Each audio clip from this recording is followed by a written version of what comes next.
Light of the world, you step down into darkness. Open my eyes, let me see beauty that makes this heart adore you. Hope of a life spent in you. Light of the world, you step down into darkness. Open my eyes, let me see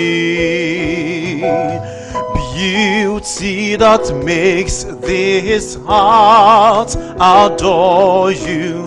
Hope of a life spent in you. Oh, here I am to worship. Here I am to bow. Oh, here I am to say that you, my God, altogether lovely, altogether worthy, altogether wonderful to me.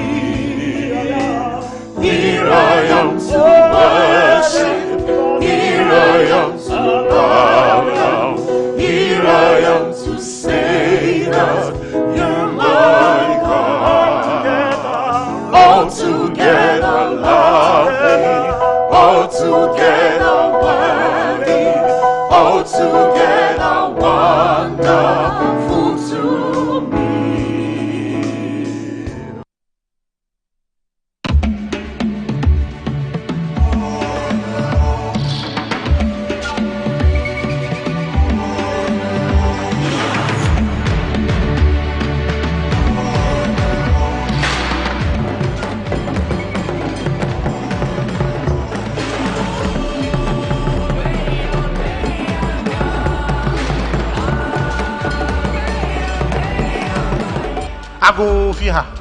Open your eyes and lend your ears and listen to our story like will never be told in all the textbooks which are set for us to study.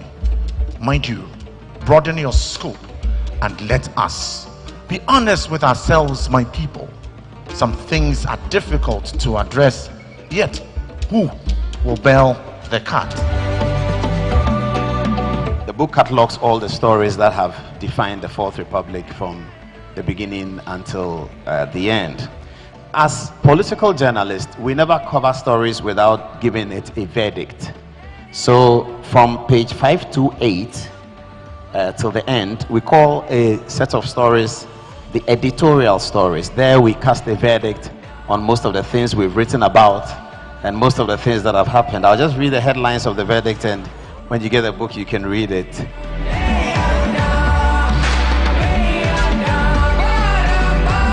A Fourth Republic did not come into being by way of external pressure either, or by the activism of well-intentioned foreigners. The Ghanaian people themselves, through their institutions and political parties, navigated the processes and parameters of democracy with great assiduousness. This book tells the story of how this navigation occurred and details the specific role of particular individuals, political parties, the Supreme Court, the Electoral Commission, and the security services. Distinguished ladies and gentlemen, it is now my great pleasure to declare this book by Paul Adum Otri formally launched. I thank you.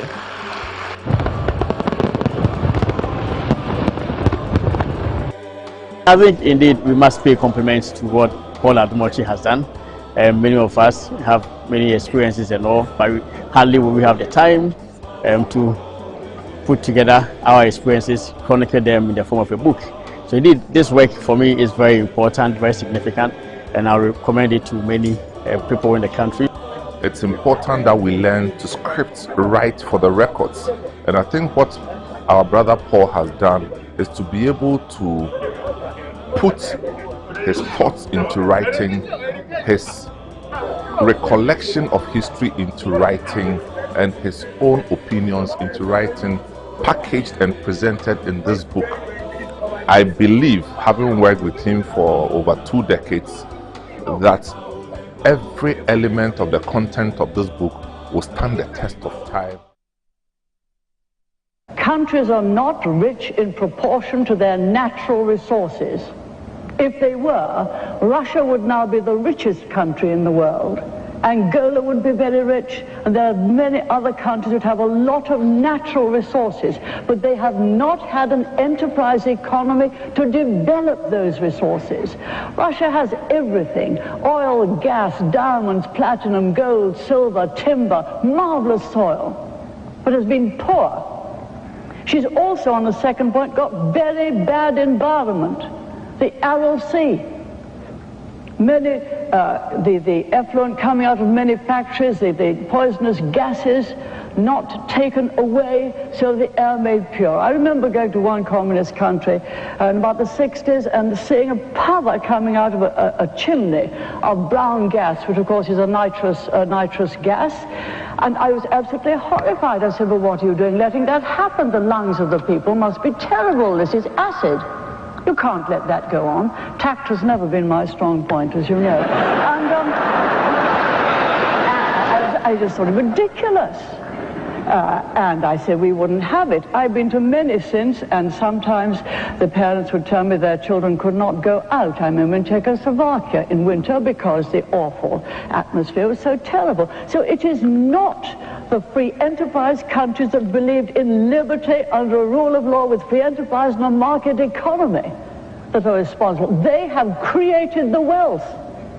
It is the countries that have had the wrong system, which have not created the wealth, have not cared about people, and that is why Mr. Gorbachev left that system and came to a system which will create the wealth. It will create the wealth in Angola, it will create the wealth in Tanganyika, but not if you deny the people the enterprise to tap it and get it. Look at the other side. Japan, no natural resources. Switzerland, no natural resources. Taiwan, no natural resources. Hong Kong, no natural resources. The same Chinese people as in China.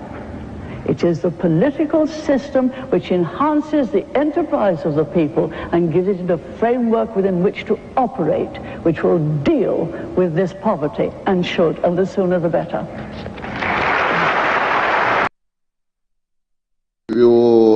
listen to Honorable Kojo Nkrumah. Thank you, Mr. Speaker. Mr. Speaker, it appears that the NDC has a knack for three wise men. When President Mills was in power, he had his three wise men. And President Mahama appears to have started off with his three wise men, our brothers who have been nominated and who have performed creditably when they appeared before the Appointments Committee. Dr. Ayine was Deputy Attorney General when I was called to the bar. He actually handed me my qualified certificate of law. His track record is well known and well respected. We wish him well. He's not only going to be Attorney General, he's also going to be Minister responsible for justice. And Mr. Speaker, justice is a subject that across the country many people still look forward to. Court infrastructure, residences for magistrates and judges, the kind of budget that must go there, the availability of lawyers for legal aid to ensure that justice is done in the nooks and crannies of this country. These are things that we expect Dr. Ayine, in addition to other functions, to pay attention to, and we wish him well. Mr. Speaker, the Honorable John Jinapor, our brother, is well versed in the subject of energy and finance. He has offered a lot of explanations about take or pay and things that are going on in the past. Mr. Speaker, no matter the explanations you give, and I speak as a former member of cabinet, a few lessons that we can share with our colleagues. No matter the explanations that you give, what the people of Ghana are waiting for is that fuel prices don't go up, the electricity prices don't go up, the fuel is available at the pumps, that the lights don't go off. We wish our brother well, and we hope he delivers in that area. Mr. Speaker, the Honorable Dr. Atuforsen spoke about four things that I want to briefly comment on. One was on raising revenue. The Honorable Dr. Atuforsen says that his target is to move tax to GDP ratio from 13% to about 18%. That's about 500 basis points. Mr. Speaker, 1% of GDP is about 10 billion Ghana cedis. So to move it from 13 to 18 is about 50 billion Ghana cedis. At a time when, as we have agreed across the political divide, some tax handles should be removed. E-levy, COVID, betting. E-levy and COVID alone, nothing less than 20 billion. So what he's promising us is that he's going to take away about 20 billion from the revenue handles, but still grow it by another 50. We are hoping that he will do that without introducing new taxes or renaming some of the taxes. And whatever he will do in that area, we will support him and help him. If it works well and Ghana moves to 18% of GDP, it works well for all of us. Mr. Speaker, he spoke about expenditure cuts and says that he's committed to it. On this side of the House, we had already advertised that we are looking forward to about a cut of 3% of GDP.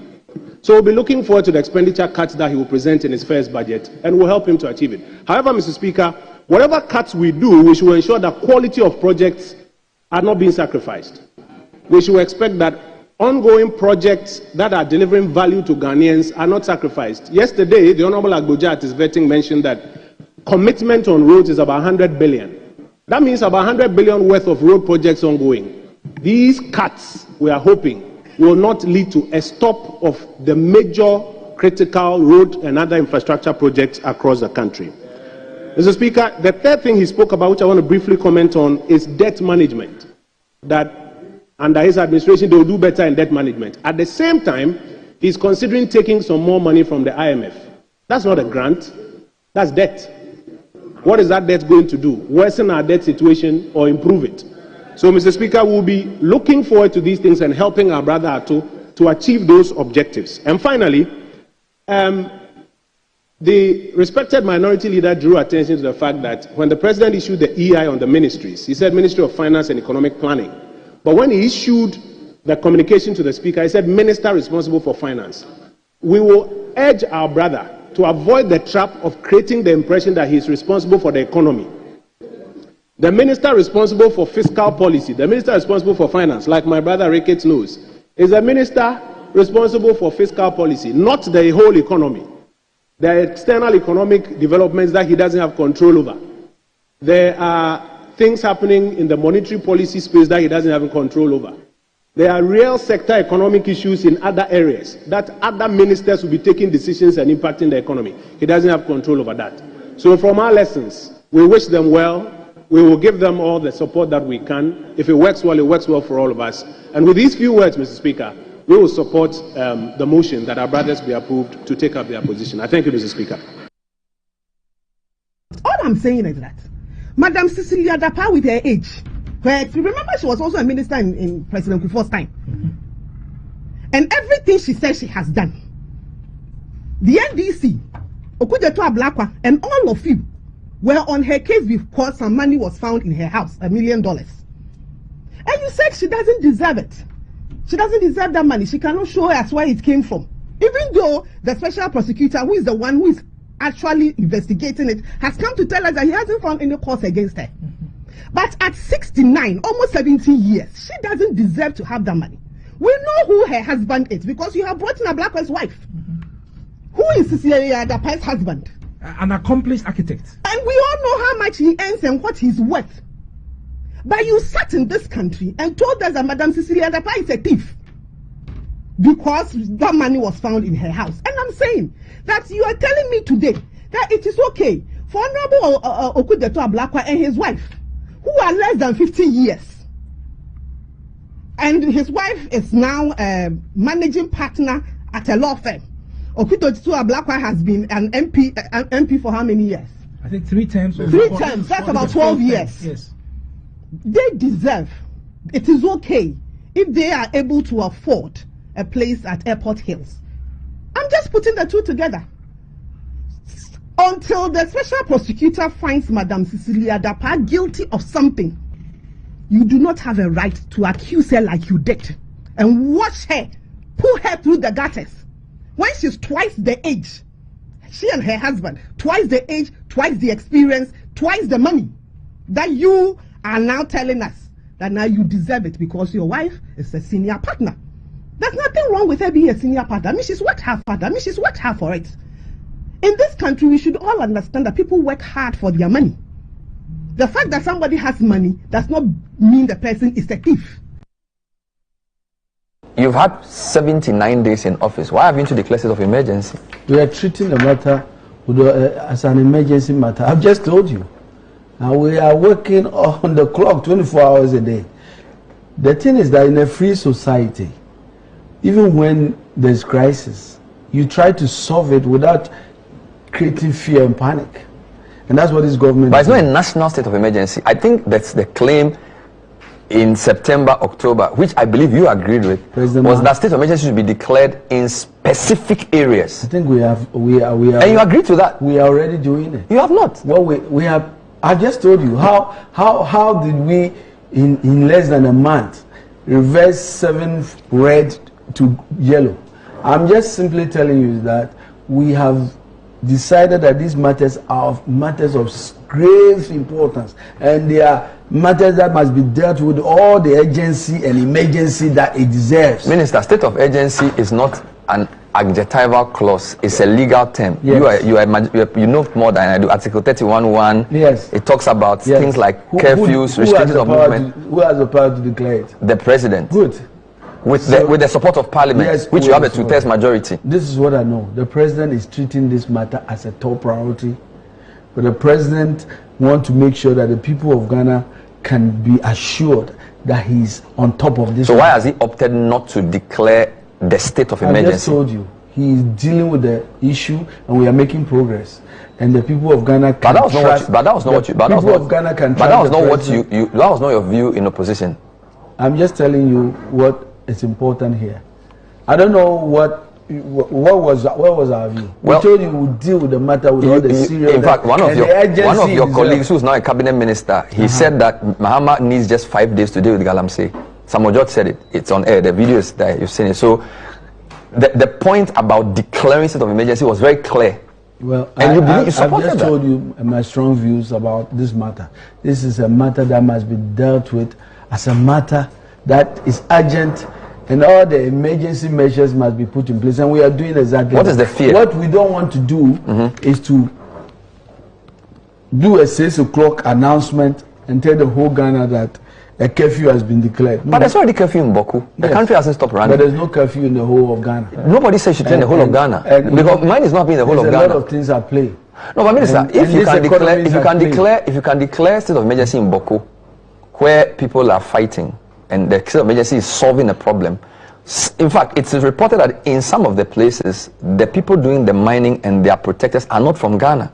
So you can say that they are attacking our sovereignty. As the Minister of Lands and Natural Resources, I can tell the people of Ghana that we are dealing with this matter with all the emergency measures, all the urgency, the seriousness.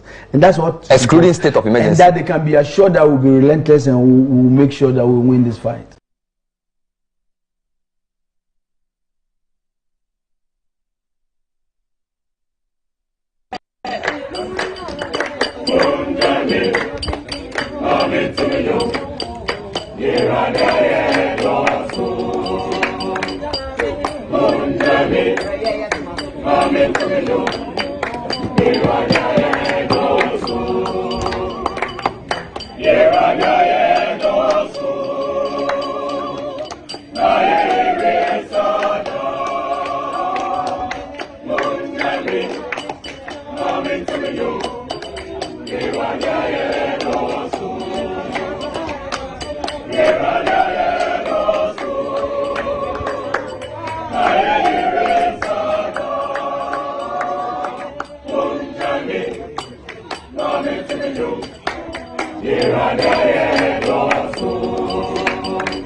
Hi,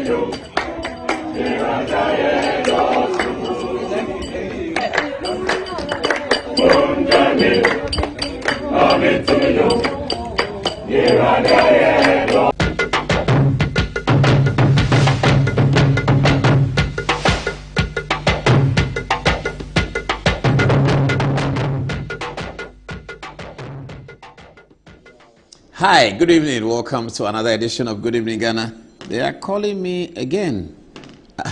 Okay, all right. Nice to see you again, viewers. Nice to see you again. It's a beautiful Tuesday and it's the Easter week, isn't it? And later this week there will be Good Friday and there will be Holy Thursday for the Catholics, the day that Jesus Christ had the Last Supper sometime 2,000 years ago. But tonight, whoa. Have you seen our flyer? Maybe they should put up a flyer for us to see. I don't know how easy that would be. No, that's going to be difficult. Okay. If you haven't seen our flyer, just go on our Facebook page, Good Evening Ghana Official. It's on Facebook, and you can see the flyer. You can see everything we post there. A lot of young people are there, but maybe for some of the older people like me, we're not accustomed to social media that much. Today, I'm going to show you another video that I picked on social media today. It's doing well on TikTok. It was the inauguration of the first Council of State of the Fourth Republic. The first Council of State of the Fourth Republic was inaugurated by Flight Lieutenant Rawlings in April 1993. And some important things were said there to set the tone for how the Council of State should conduct its affairs. There were speeches by almost all of them, unfortunately, have passed. Flight Lieutenant Rawlings, of course, the president who conducted the swearing-in ceremony. There was also Paul Victor Obeng, PV Obeng, the chairman of the Committee of Secretaries, transitioned then into the sort of minister responsible for kind of chief of staff. That's how he transitioned into the post-constitutional era in 1992. He didn't last that much. He was fired by Rawlings at some point, sometime in 1994-95. But in this video, he's there. Justice D.F. Annan, the Speaker of the First Parliament and the Second Parliament of the Fourth Republic, also spoke. Mrs. Mary Grant, whom you haven't seen in a while, she passed, unfortunately, is also in the video. It's a very interesting old video. The news from Ghana Television is read by Beatrice Eidu. We'll get there when we get to the story. We're going to get you into the Chief Justice petition. Many of you may have heard what's happening and some have heard what is in the petition. Tonight, we know what's in the petition. And we have been doing fact check on some of the allegations in the petition. And we will show you what our fact check presents as some of the answers to the petition. We're also going to discuss a very important character. Is it important is the word, but it's a very ubiquitous character as far as the judicial system is concerned, as far as High Court, Court of Appeal, Supreme Court, Commercial Court especially is concerned. There's a guy called the ubiquitous Daniel Ofori, who is very ubiquitous to the court system and is one of the petitioners in the petitions that went to President Mahama against Justice Tokon. We're going to go deep into the petitions. We'll show you what the petitioners are saying, the three of them. The last one is Daniel Ofori. We spend a lot of data on the Daniel Ofori one because we have to print some text to show you. We'll give you the side story of Daniel Ofori and his whole interest and concern about things that happen in the judiciary. Daniel Ofori has many lawyers, but one of them is Mr. Chachu Chikata. He's one of the lawyers for Daniel Ofori and maybe the main lawyer for Daniel Ofori these days on the matters that are before the court relating to the commercial transactions. We'll talk about all of that and see whether you can observe a link between the matters that we are talking about and the Daniel Ofori and all of that. Okay, they're asking me to adjust my tie properly. It's fine. My producer, he went to a good school, St. Augustine's. He always wants tie to be nice and all that. You know, some of us, you know, we are from the earth. Okay, so we have a lot for you. We've been in the studio for long trying to put this together. And just before it turned 9 o'clock, when I noticed that Aston Villa were not able to score, I went downstairs to get Awuza Koko, which was nice. With that, let's go to the touchscreen and deal with our first story, which is not yet the Chief Justice story, but about Kwami A-Plus. My goodness. Have you heard what happened when Kwami A-Plus was called by the Bureau, National Investigations Bureau? Kwami A-Plus, how are you? A-Plus is on the firing wing. You know, he's prepared to shoot at anyone who crosses him. Now, we all saw a notice from Parliament that the Speaker of Parliament, the Leonard Sumanu Kingsford Bagbin, had agreed that A-Plus and another MP be released for questions by the National Signals Bureau, isn't it? Now, the A-Plus went there and the questions came up. Now, the questions that came up look like this. Okay, so they invited A-Plus to come and talk about national service, the national service scandal. There's wide rumor now, and I should have gotten the video for you. When the Attorney General, Dominic Ayini, said that there is an MP who is who had apparently, as it's head, been paid to manage the national service, what at that time was beginning to brew as a scandal. When the Honorable Attorney General said that there was some MP, the rumor, which is now gaining grounds, is that that MP in reference was Kwami A-Plus. This is the rumor. Now, it is also further alleged that this is the basis on which the National National Intelligence Bureau, yes, the National Intelligence, sorry, just so Kwamo, that's where the problem comes from. The National Intelligence Bureau, it was on this basis that the National Intelligence Bureau invited Kwami A-Plus. Now, viewers, I wish we were houseflies on the wall that day from what we are hearing, or that there's some camera to produce what happened there. My goodness, the story is that Kwami A-Plus showed up with pomp, circumstance, and brutishness. He sat down and told the people, apparently they asked him one question related to national. He told them that, look, if you guys don't know, and you ask me questions, the kind of names that I will mention in this thing you are talking about, a scandal, you will run away. The story continues that he went on to mention some of the names. And some of the names that the National Intelligence Bureau officials had caused them to pause. Because Kwami A-Plus dropped heavy names and names of powerful people in the system. That's how we decided we would tell you the story. Powerful people in the system. And A-Plus threatened that if they don't know and they come and ask him questions, in his effort to answer the questions, the kinds of things he will say, the whole country will come down. He added, the whole party will come down. I don't know which party. He said, the whole party will come down. I don't know which party he was referring to. But this is the story we have been told. He said, the whole party will come down if they don't know and they ask him questions about this national service things. If they don't stop the things he will say. One of the names that they said he mentioned was the Attorney General Dominic Ayini. That one we can say, because subsequent to that, he has come out to release a publication in which he is talking about Dominic Ayini and threatening him with all sorts of innuendos, as it were. But he is reported to have mentioned to the National Investigations Bureau that if they joke with him on this national service, that somebody has collected money, that some MP has collected money, if they joke with that story and they come and ask him some questions, the answers that he will give them, they will vanish from that place and the whole party will come down. I don't know which party. Over Kwame. Now, as long as I the crowd, I say, "Oh, we can crack on."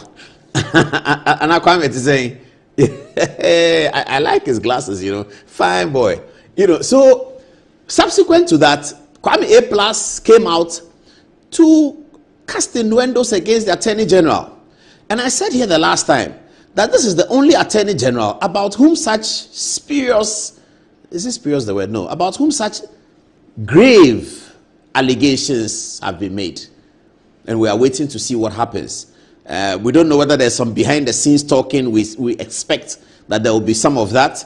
But whatever there is, if there's a behind the scenes, it should not cover up any offense that has been committed against the public purse, nor should it cover up any offense that has been committed against the people of Ghana. relating to money that belongs to the people of Ghana. We hope that there will be no behind the scenes conversation that will eventually cover up, because a lot of these times we hear somebody says, if you dare me, if you don't know, I will say it. I wonder why they don't say it, whether they don't have love for country or what, but we hear a lot of that. If you dare me, you see what I'll say. If you have something to say, please tell us. If there's something that will aid national development, tell us. But these things they do, if you look at social media, there's a lot of that. Hey, me fa masem ko so, me fa wasem ba me so, unnim na ka masem bioma, ade na oye o danso man meka. What is that? Ade na he did in Dansoman. Tell us, why are you threatening him? If what he did in Dansoman was something that affected the well-being of Ghanaian people, and you're a public speaker in Ghana, and you know that somebody who is occupying or trying to occupy the moral high ground, or trying to mount the integrity high horse, that you know that he has done something in Dansuma or Kotobabi or Mamprobi or Kwadaso or Kwamo or Juso or Tikrum or Bonre, just tell us. But they like to do these things. So you heard Kwami A-Plus said that if Dominic Ayini doesn't know and he talks about him again, he will spew out everything. What is everything? What has Dominic Ayini done that is so sacrilegious? What is it? But anyway, this is the story from the National Surveillance Bureau and when Kwami A-Plus went there. This is the story, viewers. This is the story we are hearing. So those of you know Kwami A-Plus, tell him that I was saying something about him. Is it true? And then he'll tell you whether it's true or not. The other day when we said something about him, he did a video. So we are expecting that maybe he will look at this and also come and answer the questions about what happened. Because he seems to have some information that he says will bring down the party.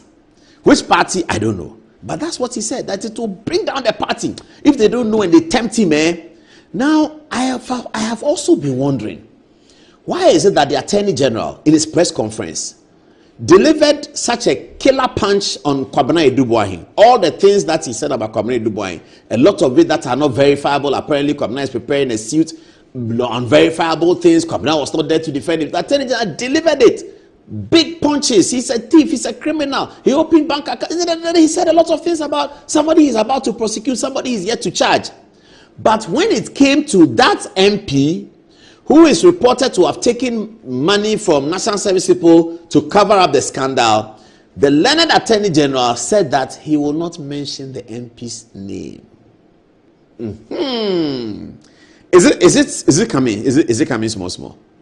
So we are hearing that that MP in the conversation is Kwami A-Plus. And it's as a result of this that Kwami A-Plus was invited by the National Investigations Bureau. And when they invited him and he went there, he spent only less than 5 minutes. Because all he told them was that, hey, you people, if you don't know and you ask me questions and I have to answer those questions truthfully, the kind of names I will mention, the whole party will calm down. Which party? I don't know. Kwame na party be na okobodin I be coming down. Party be ya Ghana ha party me no pedi your MPP, New Patriotic Party in opposition, and your NDC, National Democratic Congress in government.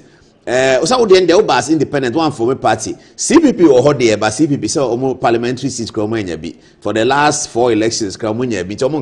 So 2 parties in Ghana no New Patriotic Party and a National Democratic Congress. So catch the microphone say, "Omu nim no mu tatawa."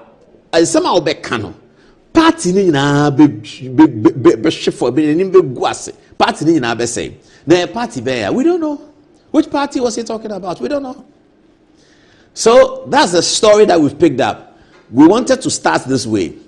It's not so much that we don't have all the information. We have it.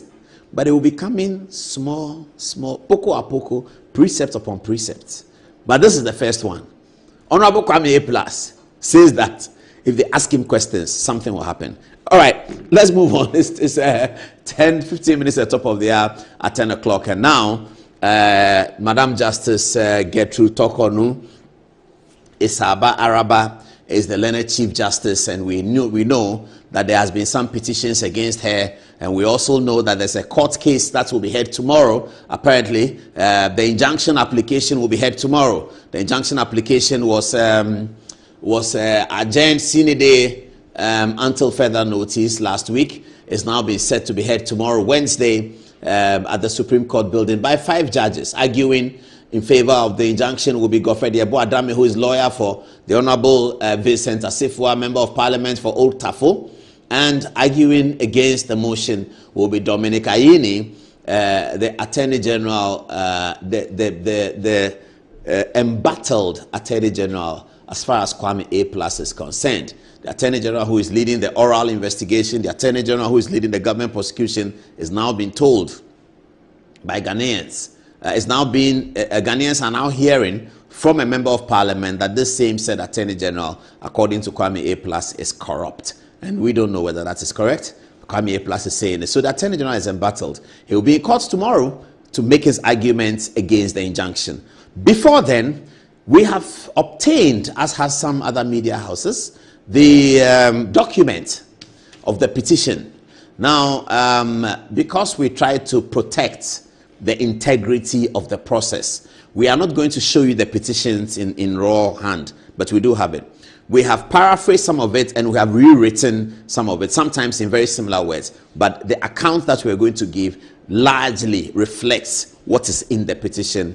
Sometimes it is verbatim, sometimes it is paraphrased for the purpose of protecting the integrity of the process under Article 146. So let's start.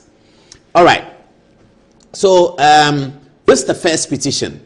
Now, the petition alleges that the Lord Chief Justice unfairly and unjustifiably ordered for the arrest in open court, and that the order is an abuse of office. So the petitioner here is alleging that the CJ unfairly ordered for the arrest in open court, and that the order is an abuse of the office of the Chief Justice. News portals that we found have reported that it was he, the petitioner, that was ruled to the bench, not just the Chief Justice, but the entire quorum that sat on the matter. Quorum just means the panel. Was ruled to the bench, and hence necessitating the arrest of the petitioner for contempt of court. So here is a petitioner who is a lawyer. He had a case in court. He went to the court. He was unhappy with it. He was unhappy with the verdict. And then he started throwing tantrums in the court before all the panel. The Chief Justice was sitting before all the panel. And what do? If it's in Parliament, the Speaker is going to ask for the marshal. We know that already. The Speaker will say, where's the marshal? Hey, take him out. If I go to Parliament and I smuggle myself in the chamber while they are sitting, and before they see I'm in the chamber, and I say, hey, good evening, Ghana, come today. Hey, marshal, take this man out.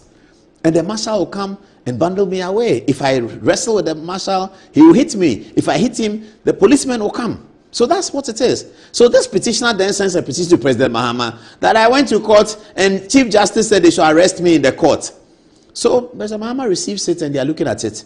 And then when you check the date on which the thing occurred, and you check the date of there's a platform called the Law Platform where many lawyers are. It was reported on the Law Platform and completely condemned. That's where we got the information from. Completely condemned by all the lawyers. How can you do that? So he is petitioner number one. It's not very complicated to dismiss a petition like that, but we are not the Council of State and we are not the President. But from what we found, this is a no petition. In fact, the petitioner should be fined. He should be fined for bringing a petition, wasting the taxpayers' time, wasting Council of State time. But that's our verdict. We don't know what the President and the Council of State will decide. But the facts of the matter, as we check it, which we can all prove it, that on this occasion, this guy went to court and he threw tantrums before the court. And then the court said, well, sorry, we have to get you out. And they took him out. That is his allegation. Now, there's a second petition. Here, the petitioner alleges that the Chief Justice's recommendations for the appointment of more justices to the bench was unconstitutional. This ground has already been subject of other petitions, and the same ground has been dismissed. Further, a mere recommendation to the President does not usurp the President's powers to nominate members of the Supreme Court. This is a very interesting conversation, this one. Because when it happened on social media, some members of the National Democratic Congress were sharing the document, and I'm not sure what the course of action is, but let's discuss it. So the allegation is that the Lord Chief Justice wrote a letter to the President in response to a conversation, a request from the President, an oral request from the President, because the letter says, pursuant to our conversation, so and so and so. So the President Akufo-Addo in question here, the President had a conversation with the Chief Justice, made an oral sort of request that, can you send me some names for consideration for Supreme Court? That's what is in the document. And then the allegation here for the grounds of impeachment is that, and this came in the Kweku Asare document. It was in the Kweku Asare document, and President Akufo-Addo dismissed it. But they've repeated it, so I don't know what the Council of State is going to do about that. He says that the recommendation that she has made recommendations for justices to come onto the Supreme Court and is unconstitutional. It's very difficult to assess this matter because the recommendations for the Supreme Court that the President takes, he can even take it from me. He can take it from anybody. He doesn't have to tell whoever what he's done. When the President is ready, he will take his pen with the Secretary in front of him, write a list of names and send it to the Speaker of Parliament. When the letter gets to the Speaker of Parliament, it is not part of the Speaker of Parliament's job to find out that, Mr. President, the name Paul Adumochi came from who? The name Paul Adumochi came from John Mahama. Because you, President, John Mahama is your friend. And the other day we saw that you and John Mahama were at the Pinkberry at Hacho, near the Chicken Man. So we suspect that it's John Mahama who did this. And then they go and write a letter and say that John Mahama has made recommendation to President and that is not his job. So we are impeaching John Mahama as Chief Justice. I don't even get it. Whatever conversation the President and the Chief Justice had, it's inconsequential to the legal process. You cannot therefore say that the Chief Justice was making recommendations to the Supreme Court. It is the President who can complain. That's why I was asking that what is the course of action? Who is complaining? If the Chief Justice has usurped the President's authority, it's the President who is the proper complainant in the matter. He can come and say that, hey, Mr. Speaker, the Chief Justice is usurping my authority because he has sent you a list when it should be me. But I don't see the head and tail of this. The list went to the Speaker from the President's hand. Finito, end of story. Whether Judicial Council participated and they have a right to do so under the Constitution, Chief Justice is a member of that. Whether the Chief Justice in his individual capacity wrote something to the President, whether a former Supreme Court judge sitting at home observed that the President was about to make nominations, wrote something to the President, said, Mr. President, please consider A, B, C, D. Justice Spegan is still alive. He's a former Supreme Court judge. If there are opportunities for Supreme Court, he can write to President Mahama and say, Mr. President, please consider Mr. Paul Adumochi, Mr. Godfrey Dame, Bafuewa for Supreme Court because I think they are good judges or they are good lawyers. They are doing something like that. This is what they are saying, that because she wrote a letter to the President making recommendations, she should be impeached because she was doing an unconstitutional act. Who is complaining? This is the President's job. The President did his job. The President does his job by writing to the Speaker. The President did that job and wrote to the Speaker. The vetting was conducted. What is the point about this? But we are not the Council of State. The Council of State will look at it. But this is one of the petitions. Let's move on to the more detailed one. Now, this petition, we're going to take quite a bit of time to deal with it because it's from a man called Daniel Ofori. Now, let me explain to you about Daniel Ofori so that you can get it well. In 2011, Daniel Ofori sued EcoBank to enforce the terms of a shared trade transaction between the parties. This would have compelled EcoBank to provide funds for Daniel Ofori to acquire shares in another bank. The High Court ruled in EcoBank's favor. Okay. Daniel Ofori is a very active guy at the Ghana Stock Exchange. He's one of the reasons why the stock exchange has been active. He's been there for a while. Daniel Ofori entered into a transaction with EcoBank. Sorry, we have to mention EcoBank's name, but the other bank we will not mention. And Daniel Ofori wanted a loan from EcoBank to acquire shares in another bank whose they had done, what did the bankers call it? A call-up offer. How did they call it? After the IPO and they need money and they do a call-up, that thing. So they had done a call-up offer, and so Daniel Ofori, as a shareholder, wanted to maintain his shares and acquire a few more shares. So he wrote to EcoBank for a loan, and then I think they were doing the transaction when, for some reason, the Bank of Ghana decided that that bank cannot do that XYZ, something like that. So in 2011, EcoBank then refused to advance Daniel Ofori the money. So Daniel Ofori sues in the High Court, saying that EcoBank has to give him the money. Okay. Now, the High Court rules against Daniel Ofori that you cannot have that. You can't have that. The case is entitled, I believe, Daniel Ofori versus EcoBank or EcoBank versus Daniel Ofori. There's Daniel Ofori versus EcoBank, there's EcoBank, Daniel Ofori, several of them around. Okay, so this is the said Daniel Ofori. So he sued, and the High Court said, no, you can't have the money. Then he goes to Court of Appeal. The Court of Appeal confirms the decision. This is in 2013. The Court of Appeal confirms the decision of the High Court and held that EcoBank was not bound to pay the sum owed to Daniel Ofori. Entered the Supreme Court in 2018. The Supreme Court ruled in favor of Daniel Ofori and held that Daniel Ofori was entitled to a sum of 13.2 million Ghana cedis and 30% interest on the said sum from the date accrued from June 2008. Now, the first transaction was in 2008. The conversation about buying shares of another bank was in 2008. That was the date, 2008 to the date of the judgment in July 2018. It's very interesting. Okay, so at this stage, Daniel Ofori has won the Supreme Court's decision. All right. At this time, Justice Tokonu is not a member of the Supreme Court. Chief Justice Gertrude Tokonu is not a member of the Supreme Court at the time the Supreme Court made this decision. All right. Now, EcoBank discovered instances of alleged fraud in the share transfer, and hence the case should be reopened. The court rejected the application and refused a review of the decision. This is very interesting. So later on, Justice Tokonu becomes a member of the bench of the Supreme Court. Now, EcoBank, in now looking at the matter, as Supreme Court says that they have lost, they need to pay Daniel Ofori so much money. They're looking at it, and their lawyers discovered that, but there's some fraud in the application, in the first High Court application. Look at the documents that he presented. Okay, so they allege fraud. Now, once you allege fraud in any matter, you can always go back to the court and say, oh, my laws, wait. I have now observed some fraud, and they should look at it. So EcoBank applied for the Supreme Court to reopen the matter, and they failed in that application. The Supreme Court did not reopen the matter. Then the EcoBank appealed against the Supreme Court's decision not to reopen the matter. I believe it's at this stage that Gertrude Tokonu is now part of the court, the Supreme Court. And in the review application, I think Gertrude Tokonu participates in the review application. EcoBank still lose the review application, but now it's not unanimous anymore. Justice Tokonu is able to convince other Supreme Court judges, including Justice Doche, to rule on her side, because in her argument, something called compound interest, based upon which the Supreme Court took their decision, is a nullity, because compound interest, she said, had been nullified by Parliament. There's nothing like compound interest. How can then the court calculate compound interest? These are the arguments in the document. So some of them sway on that side, but the majority are still with Daniel Ofori. Okay.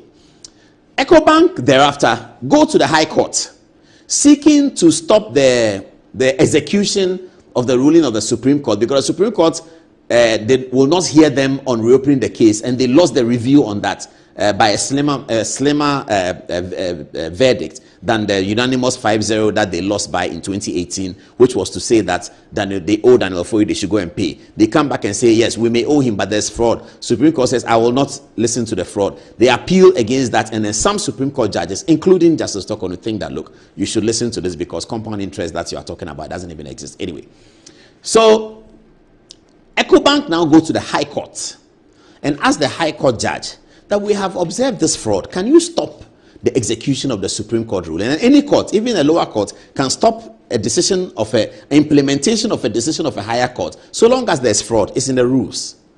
So that is where we are. So EcoBank has now won the High Court's position that the thing should, the implementation, the execution should hold, stay of execution, that execution should be stayed pending the final determination of their fraud case against the said Daniel Ofori. Chachuchi Kata is one of the important lawyers of Daniel Ofori. Now, Daniel Ofori is a petitioner against the Lord Chief Justice. Let's look at it. Hello, Mr. Chachuchi Kata. How are you? We are talking about you on TV tonight. Not in bad terms, but in very neutral terms. So, Mr. Chikata is one of the most important lawyers of Daniel Ofori. And I told you to get me the video of Chikata and Tokonu. Please look out for it. Let's use it. All right. So, okay, Mr. Chikata, thank you very much. Good. Now, so Daniel Ofori writes a petition to oust Justice Tokonu as Chief Justice. We are saying and giving you the history because Daniel Ofori feels that, and he's told people that it is because Justice Tokonu came to the Supreme Court that his matter started becoming logoligi, lagalaga, logoligi, lagalaga. Daniel Ofori feels that it is Justice Tokonu, or perhaps Daniel Ofori is being told by his lawyers that it is Justice Tokonu who is in fact, in the petition, he directly points to Justice Tokonu sitting on the EcoBank case. Listen, let's start. All right.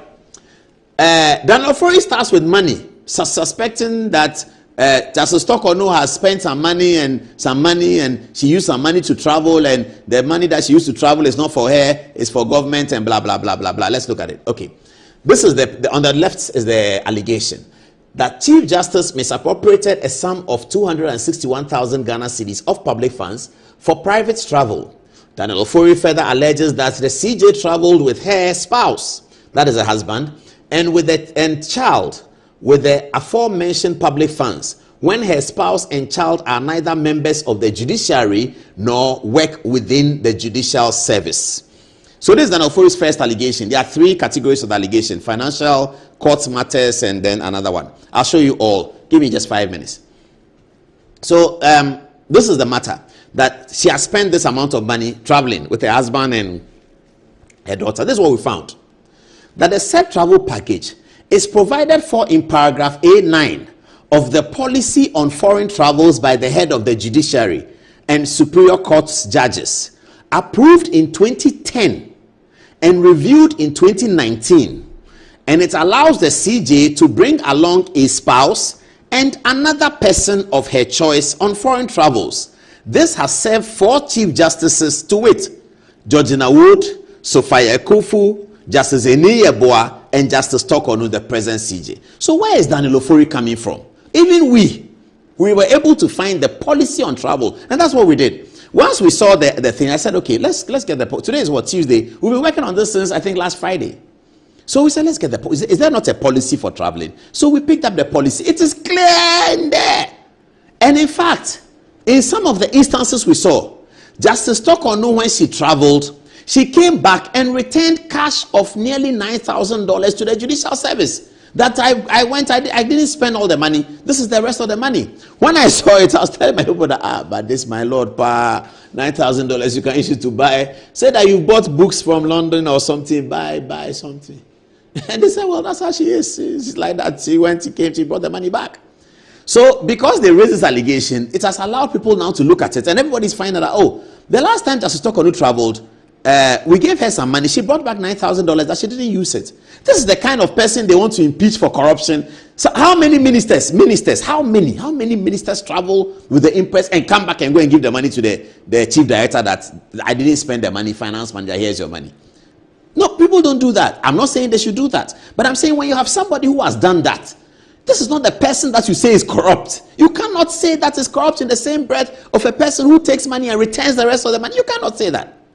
But anyway, so this is the policy. And viewers, you can check, you can verify. Tomorrow, call the Judicial Secretary, journalists, everybody, check. What is the travel policy at the judiciary? Check it, it's there. They'll give it to you. They gave it to us easy. They'll give it to you. It's a public document. It's not a secret. And the document says that it is, so it's in paragraph A9. So when you take the policy, don't go far. Just look at paragraph 9, A9. Let's look at paragraph A9. And that policy is on foreign travels. It's by the head of the judiciary. So this is a policy that came in 2010. It has existed and it was reviewed in 2019. Reviewed to add security, actually. It has existed for Justice Georgina Wood, Justice Sophia Kufu, Justice Eni Yeboah, and Justice Tokonu. And this is what they want to impeach her on. That she traveled with her husband and traveled with her daughter. And this is the money that Justice Tokonu returned, 9,000. This is 260 something. That's what they are talking about. Is that not what they are talking about? No, that was another one. Another 14,000. So they have 2 of her trips. This one and another one. The one that she returned the money. They don't say she returned the money. Maybe they don't know. Daniel Ofori doesn't know. I can understand. But this is what we found out. Anyway, let's go to the next one. It says, this is a very important one. Very, very, very important. Again, because Mr. Chikata is lawyer for Daniel Ofori, and Mr. Chikata is also lawyer for Jachi Kwesin. And the Attorney General told us in his press conference, when he was asked by journalists, why didn't you enter nolle prosequi for Jachi Kwesin? Dominic Ayini told the journalist that Chachu Chikata has told him that as far as he, Mr. Chikata, is concerned, the Jachi Kwesin case will be won. So he need not enter nolle prosequi. This is the conversation the Attorney General reported. This kind of conversation going on in the judicial circle. This is what the Attorney General reported. The learned Attorney General told Ghanaians that he did not enter nolle prosequi for Jachikwesin because Mr. Chachuchi Kata, who is lawyer for Jachikwesin, has told him, Dominic Ayeni, that as far as he, Mr. Chikata, is concerned, the Jachikwesin case is doable. And so he doesn't need a nolle prosequi. So was he entering nolle prosequi for cases that are not doable? What is the meaning of doable? What is doable? 2-3 days ago, Jachikwesin won his case and they put powder on his head and on Mr. Chikata. So you see, sometimes the dots are coming together a little bit. Daniel Ofori, then in his petition to Mr. President Mahama against Justice Tokonu, Chikata is his lawyer. Chikata is also lawyer to Jachikwesin, says this, that the Chief Justice interfered in the Jachikwesin suit by causing operatives of national security to seize computers used in the trial. The Chief Justice also transferred staff that were accused of being involved with some unexplained activities involving the trial. The Chief Justice also transferred staff that were accused of being involved with some unexplained activities involving the trial. Now, this is why I blame the judiciary, the judicial service. They must, as a matter of urgency, appoint a director of communications in the judiciary. The way the world is going, they must have a lawyer, proper lawyer, 10 years at the bar. In fact, it must be 10 years at the bar, who will be elected after interview as the director of communications at the Judicial Secretary's office. Because if what I'm about to read to you did happen in Ghana and we didn't hear about it, then we must blame the judicial service. Listen, this is what we found. According to the story as documented, the attention of the Chief Justice was drawn to the fact that the record of proceedings on the 19th July 2023 in the Jachikwesin trial had gone missing. Can you imagine that? And nobody told anybody. No journalist knows. No Joy FM. No City FM. We don't know. And the judicial service is sitting down. And today you see what they are doing. The person who went to delete the Jachikwesin process may be the same person who is claiming something. Listen to this. The Chief Justice was told that the Jachikwesin trial, a whole day's conversation in the trial, had gone missing by the judge in the matter. The judge in the matter said, "Hey, my lord, I'm dead. Oh, look, Jachikwesin, a whole day of, I can't see it. It's gone. I needed to assess to look at the rest of the case. The whole day, the thing is gone."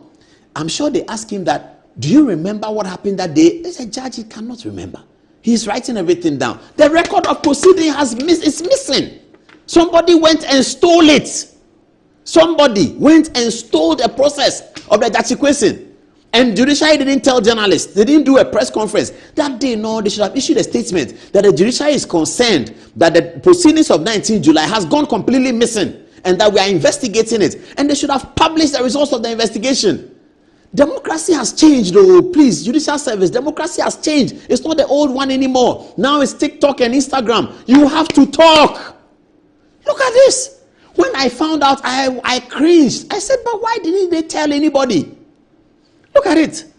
The 19th July, the Jachikwesin trial has gone missing. She, Gertrude Tokonu, then commissioned an investigation which was carried out by the National Signals Bureau, which found out that there were severe and significant internal breaches. To remedy these, the administrative decision was taken that persons who had control over the record were to be transferred away from sensitive processes of record keeping. This is what happened. Are you connecting some dots? Who was at National Signals Bureau? Kwami A-Plus. Who did the Attorney General say? Kwami A-Plus. Who is lawyer for Jachikwesin? Chachuchi Kata. Who is lawyer for Daniel Ofori, the petitioner? Chachuchi Kata. Who is the Attorney General? Dominic Ayeni. Who is Dominic Ayeni? Chachuchi Kata's. Is it coming round nicely small? You can now see the dots. This is what's happening in Ghana today. This is what is happening in Ghana today. People sit down there in the comfort of their homes and decide that a chief justice must be removed because it is about them. It's no longer about the constitution. It's about their ego. It's about their pomp. It's about their pomposity. And it's about their exaggerated events of themselves. They consider themselves as an event. And it's very highly exaggerated.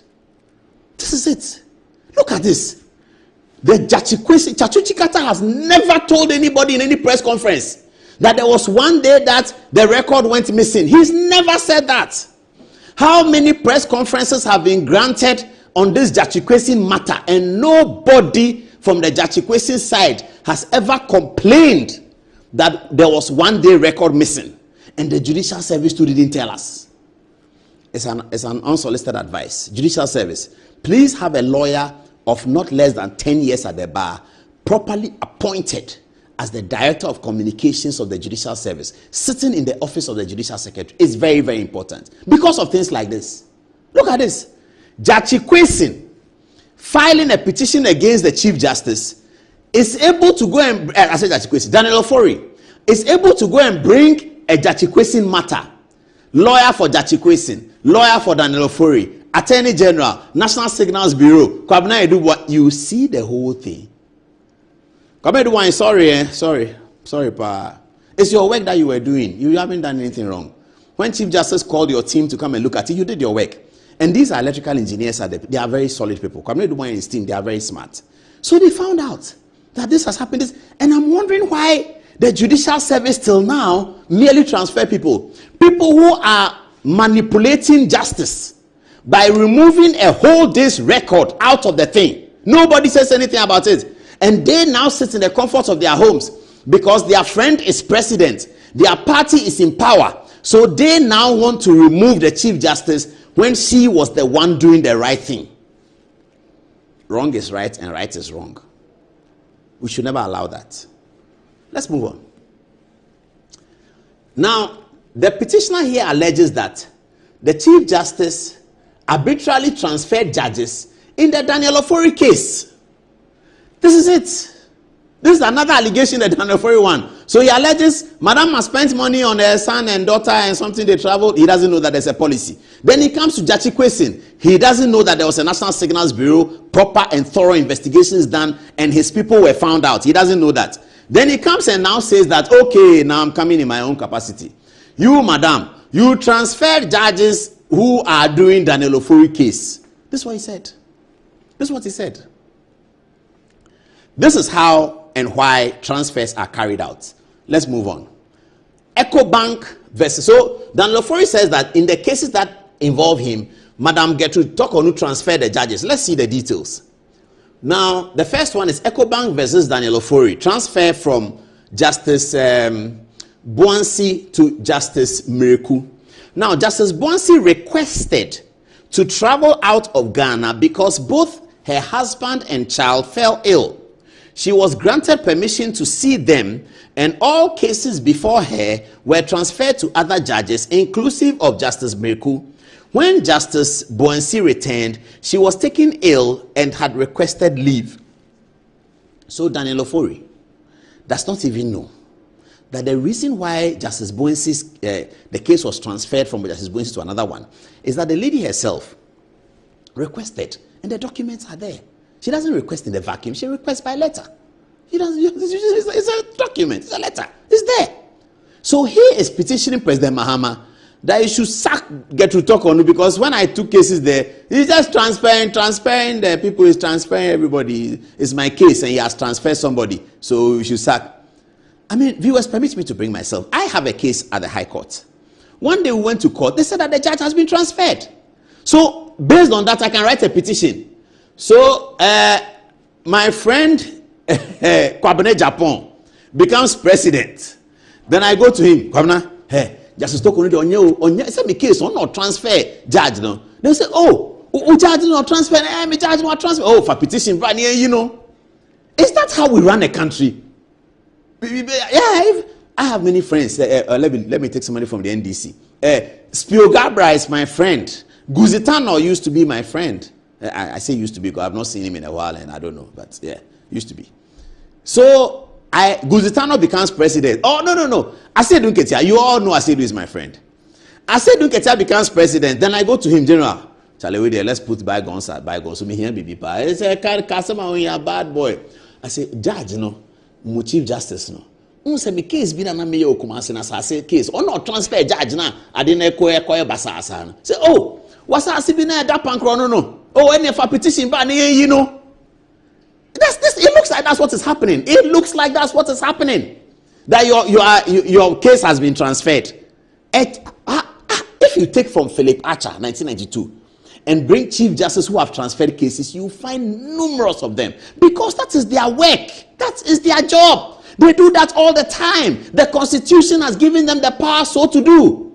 And then Daniel Ofori is bringing an application to the president because the Chief Justice has been transferring judges that have to do with his case. Really?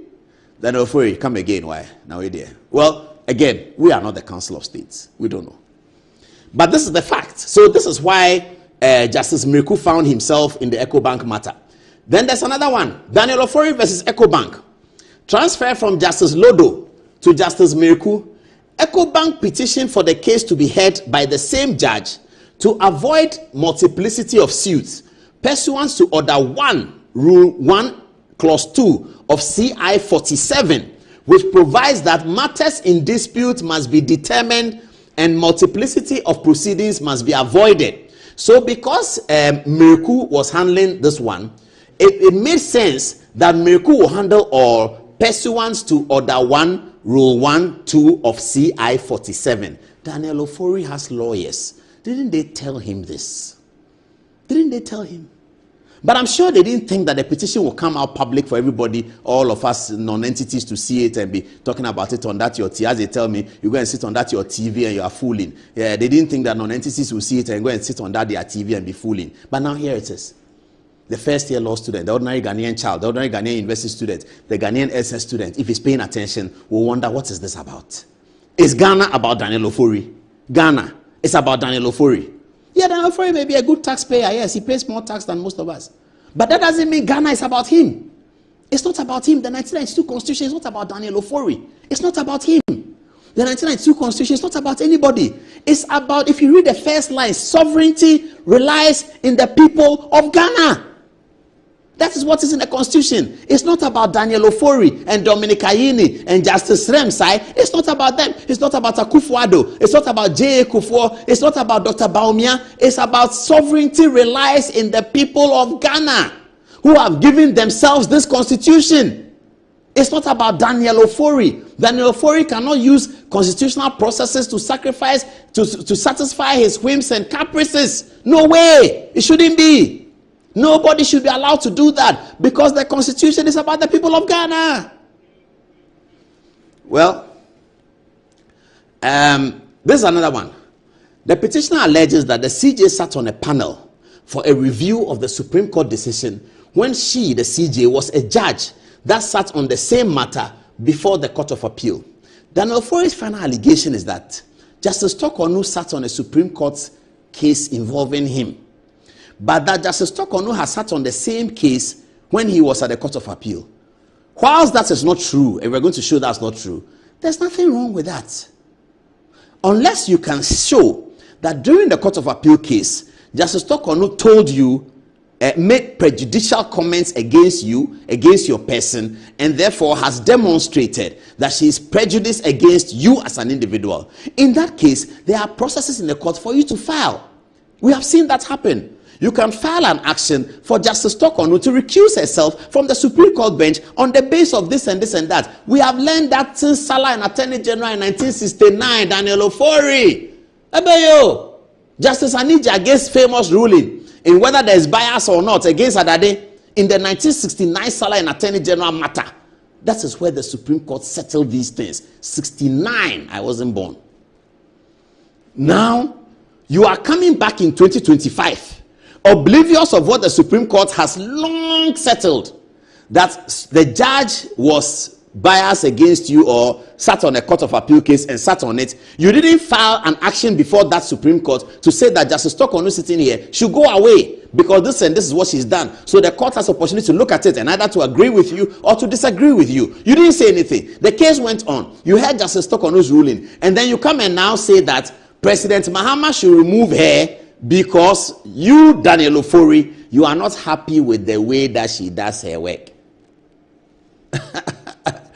Daniel Ofori is he in the Constitution? Is his name somewhere in the Constitution? Anyway, this is the fact. The case he sat on involved Databank, Dan Hotel, and Daniel Ofori, and hence was a different case from what was before the bench in the case of EcoBank versus Daniel Ofori. Since then, she has not sat on any case involving Daniel Ofori. But this is it. This is the case he sat on. Daniel Ofori has plenty cases. So Daniel Ofori is a powerful, wealthy man who doubles in the stock exchange a lot, who is very powerful and wealthy, who has powerful lawyers like Chachuchi Kata behind him, and who is unhappy with what they consider a small little Araba. That's what they see here as. The learned Chief Justice, who has served 30-something years at the bar, has been one of the longest serving judges from the Superior Court of Judicature, is responsible for doing so much for our commercial court, writing rules here and there. They consider her a small little Araba. That small little girl, that small girl. That's what Daniel Ofori, that's why they sit in their living rooms and they take champagne and they look at the coat of arms and say, we are in power. Take Araba away. That small little Araba. You clear off. You think that's how the Constitution works, or like you came to meet it? If that's how the Constitution was, like 2024 election will come and meet it for you to win and for you to come and call somebody small Araba. I see. Anyway, yes. So that ends the first one. Now, viewers, something interesting is happening. This is a different story. Related, though. Just as we're coming into the studio, we were told by our sources, reliable, that 2 new petitions have been sent to the president against Justice Tokono. We said, wow, 2 new petitions, 2 have gone to the president against Justice Tokono. Whilst there's no limit to how many petitions can go to the president against a Chief Justice, we need to recognize that there's something going on. 3 petitions are pending now. The petition that the government was told that you cannot go ahead with these petitions without showing it to her. That was a major issue. And then they did. And they've seen that having done so with the injunction and all that, it may create a problem. This issue of you didn't give it to her can create a problem. So let's formulate 2 new petitions. In fact, in the 3 petitions, one of the matters that was addressed had already been addressed in the Akufo-Addo petition. This issue of she empaneled judges or she's recommended judges and all those things. It was addressed in the Akufo-Addo petition, but they repeated it. And I don't know whether the prima facie is going to cancel it to say that this has already been addressed. So I don't know whether they have new matters for new petitions or that is the same old matter. But quite clearly, there's an unseen hand that appears to be gathering and governing this process. And that unseen hand is noticing that there seem to be legal obstacles with the first one. Legal, political, and legitimacy questions are being raised about the first 3. So they are formulating another one wherein they will just give the petition to Madam so that it doesn't look like they've jumped the gun. This is Akufo-Addo's letter that was written at the time. 2024 December, petition for the removal of the Honorable Chief Justice of the Republic of Ghana, Her Ladyship Gertrude Saki Tokono, pursuant to provisions of Article 146 of the 1992 Constitution. This is what Akufo-Addo wrote as follows. I hope this finds you in good health. And Akufo-Addo is writing to the Chairman of the Council of State. I hope this finds you in good health and spirit. I write further to my letter dated 18 December 2024 to you, forwarding a copy of the petition dated 17 December 2024 from one Professor Kwekus Asare. By a letter dated 20th December, I forwarded a copy of the petition to the Chief Justice. In line with the rules of natural justice, the right to a fair hearing for her response to the allegations made against her in the petition. By a letter dated 23rd December 2024, the Chief Justice submitted her response to the petition, together with the supporting evidence. I hereby forward a copy of the Chief Justice's response and supporting documents for your consideration. I will be grateful for the Council's expeditious views on this matter. So here's Adodankwa Akufo-Addo, who forwarded to the Council of State the petition and the Chief Justice's response. This is the matter that President Mahama didn't do, for which reason we are in court tomorrow. When I say we, I mean the people of Ghana. There's a court case.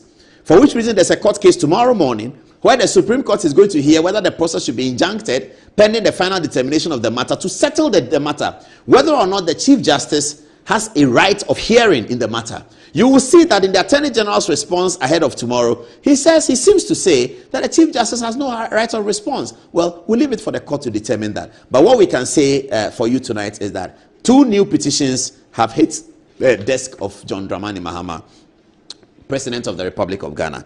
Okay, let's take some text messages and then we'll move on to the next story, and we have to take a break as well. This story lasted longer than we thought. Okay, nice. What are people saying? Let me start with Kobe. Shall I start with Kobe? Yeah, okay. All right, so thank you, Paul. So Yao February says, everyone has the right to petition the president for the removal of the Chief Justice, but it is upon the petitioners to prove to the president, establish a committee, that really the substance of the allegations is valid. Such thought lies with the petitioners to prove the abuse of power, submission of names of judges to the president for Supreme Court judge roles, interference in cases, and misappropriation of state funds by the Chief Justice, which is not actually true, after verification. Therefore, we can conclude that the petition for the removal of the Chief Justice is just a politically motivated allegations and the head for the CJ. Now, Wisdom Nokplim says the case, Daniel Ofori against Ecobank Ghana Limited, is well known by almost every lawyer. Her Ladyship, the Chief Justice's dissenting opinion in the above case makes a lot of sense. Unfortunately, not the majority decision. Now, Alaji Eliasu from Tamale says, indeed, Paul and his team are awesome.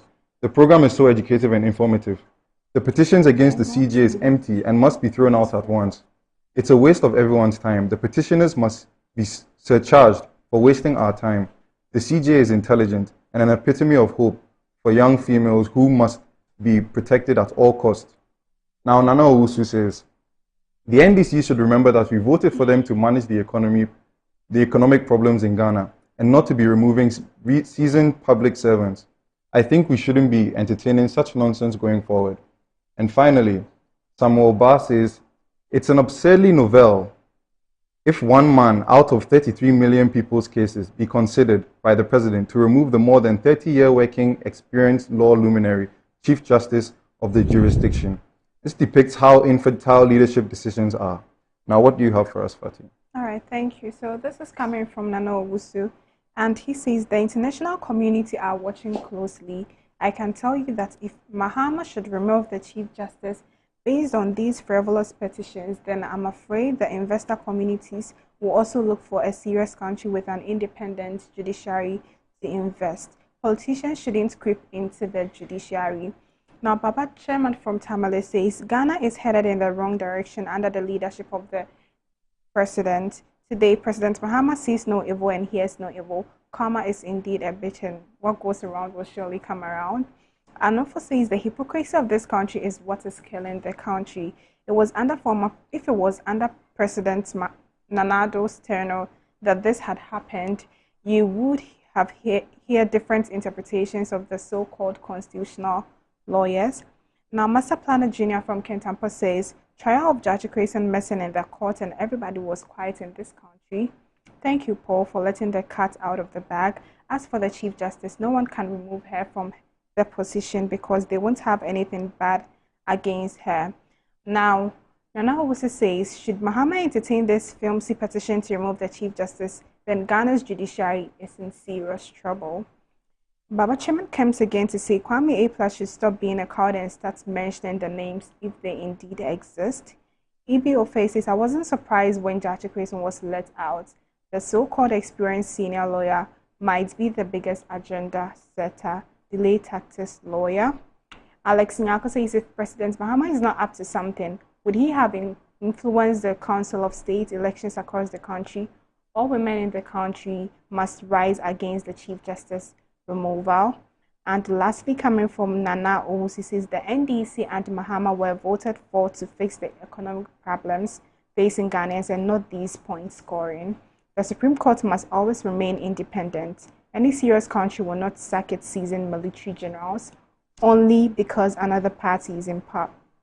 Are they not Ghanaians? Yet the civilian president can dress up in a navy uniform to mimic them. Now back to you, Paul. Well, just before we take a break, my text messages are piling and Charlie, what should I do? The important people, everybody is important, isn't it? All those sending me text me, I'll reply after 11. You know that you can get me at 1 a.m. on text, so call me at that time. Yeah. Viewers, have you seen the KMA Papano? He said that he doesn't do police. Police, they are not, they are, you know. So two strands of conversation come out of this game. Let me go there. You know, they are signaling me that if I start talking, I'll talk. Hey, this is my friend. Hey, Ghana pa, what is this? This is our boss here. KMA boss. It's all of us our boss. Do you know what he said? He said that as for him, he doesn't deal with police. Oh, that police thing, he doesn't do it, because he says that when you go and report to police, you go and bring some nonsense lawyer. They will do bail, and the bail, then you come back on the street. So he doesn't do police. He has his boys. They are in pickup.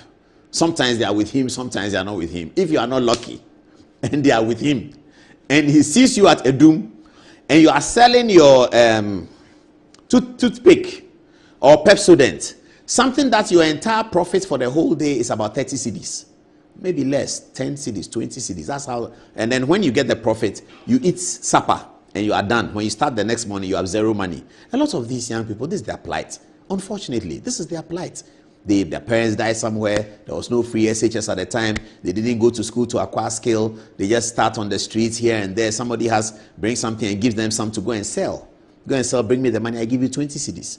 So when they set out in the morning, they are looking for 20 cedis. That is their ultimate. If you dash them 50 cedis, they run after you and say, God bless you, God bless you. They will say, God bless you 500 times.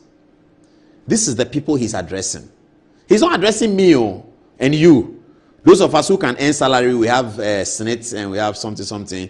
We were lucky. We went to 9 schools like Presec and University of Ghana, and we went to school somewhere abroad with scholarship, and we came back and we work at Shippers Council and we work at some big places. And no. It is not us that he's addressing, because us he doesn't want to fight, because he may not be able to fight, because we are lawyers, we are doctors, we are engineers. If he misbehaves, we'll sue him at the high court. So he's not coming to us. And that is what hurts me.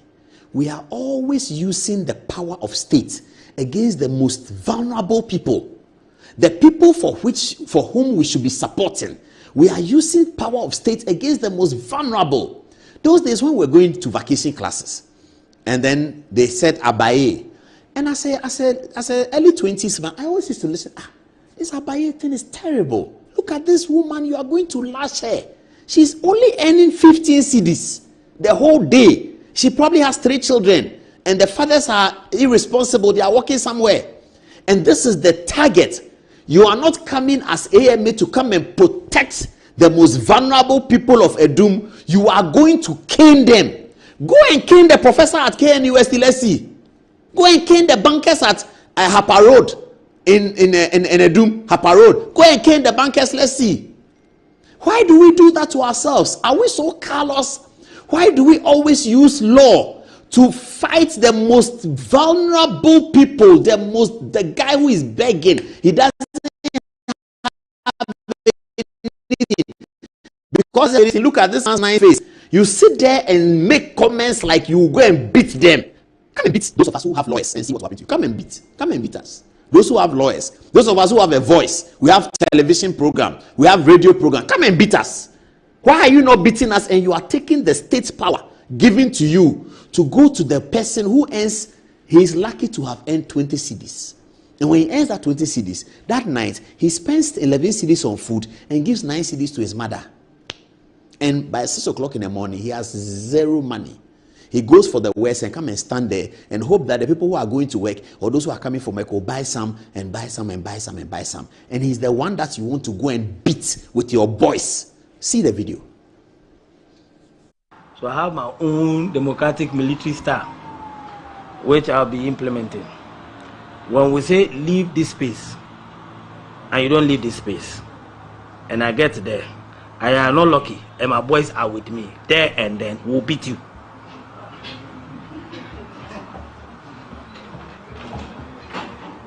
There, in the middle of a doom.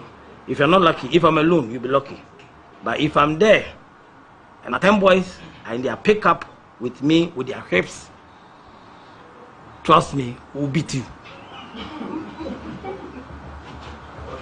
If you don't want to experience that kind of situation, do that which is right and which is lawful.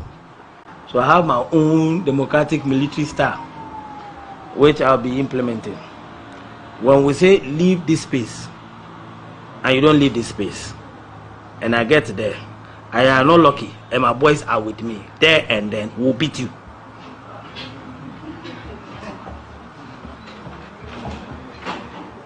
There, in the middle of a doom. If you're not lucky, if I'm alone, you'll be lucky.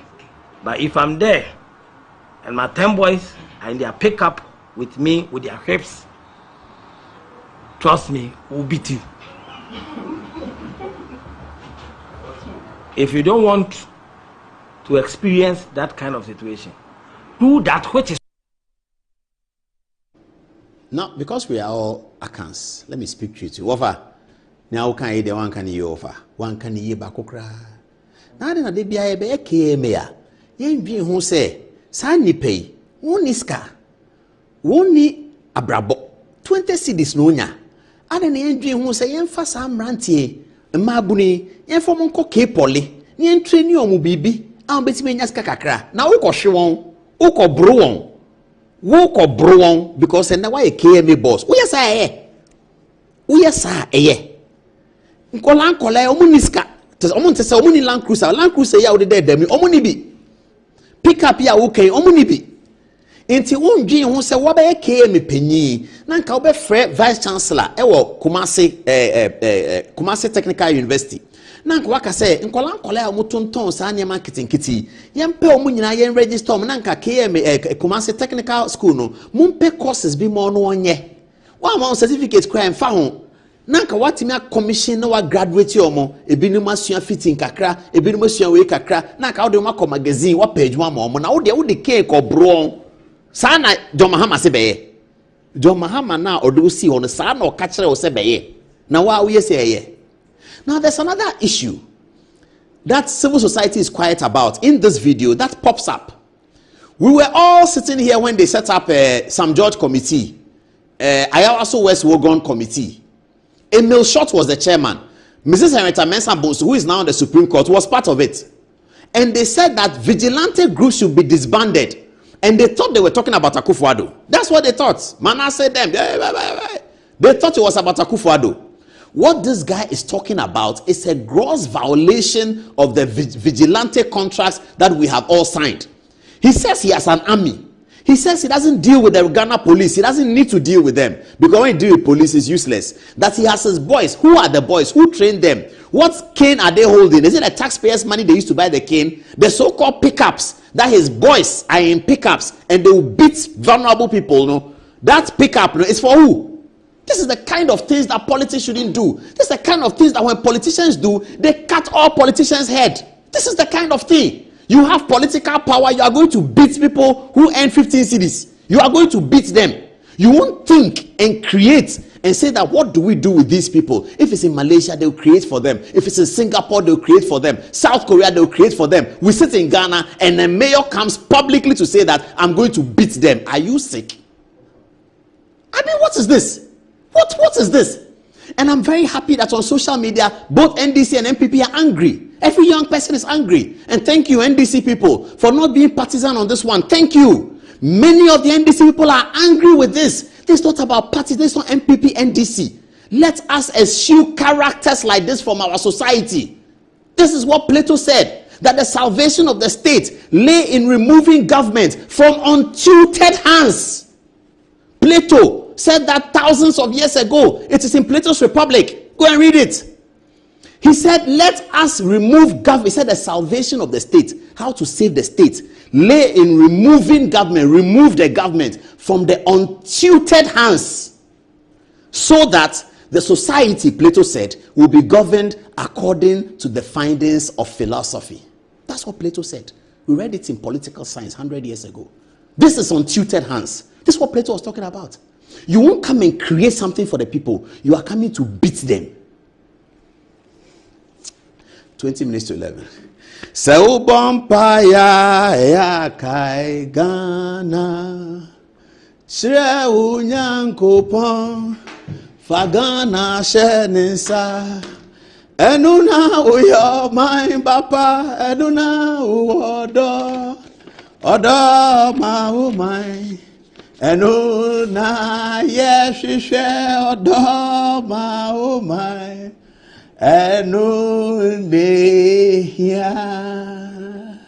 After the break.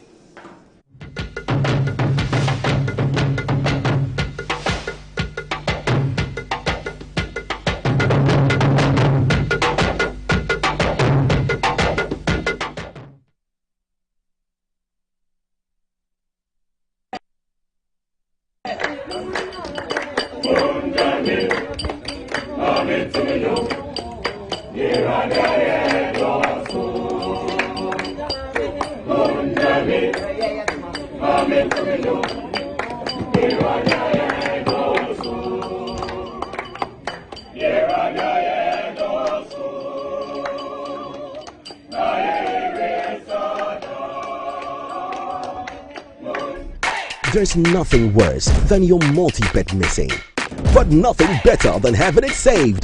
BetSaver.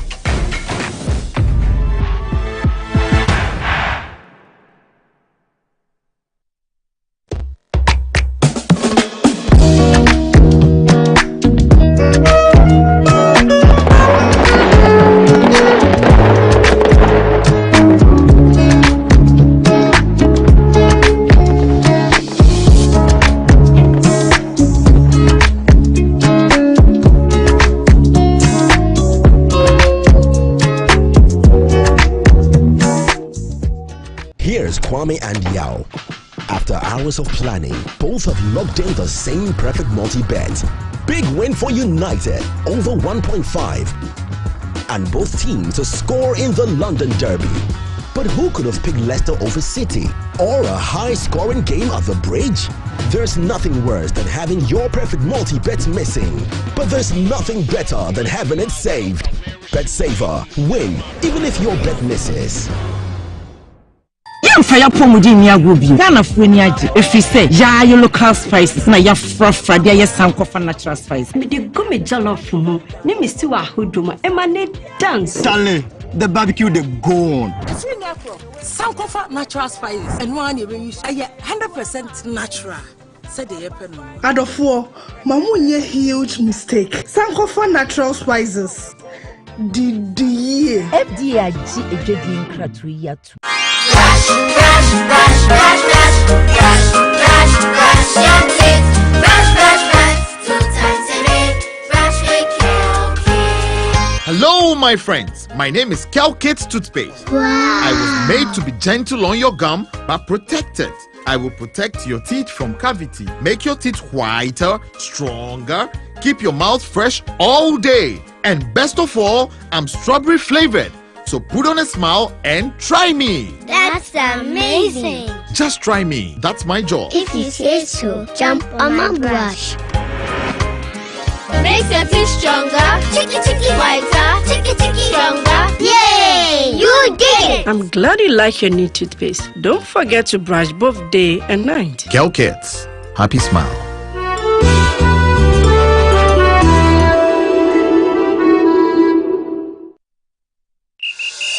Playing for your country, easy.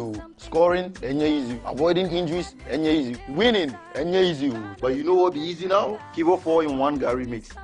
Easy. It gets everything inside. Gary, creamer, sugar, roasted granules. Just add water, then sharp my soakings make ready. Taste and energy, made easy. I'm a match winner, but the real champion is Kivo 4-in-1 Gary mix. Champion taste. This advert is FDA approved. You're the answer to my prayers. You're with me everywhere. You're my angel, miracle. You're all I need tonight. Give me shelter from the rain.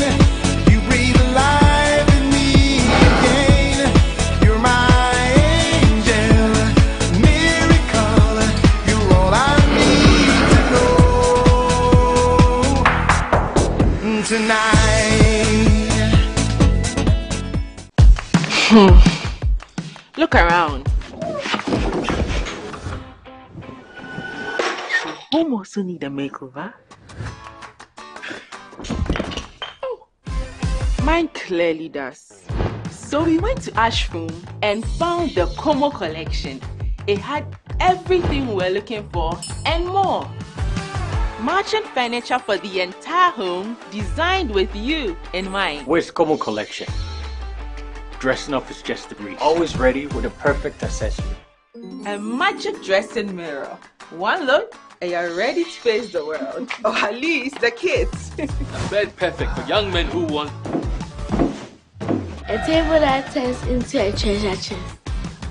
And finally, a sofa with this grand TV unit for family time at home. Head over to any Ashphone store now and discover the new Como collection. Ashphone, feel it, know it. After this fufu and pepper soup, I go score goals like them the dash points.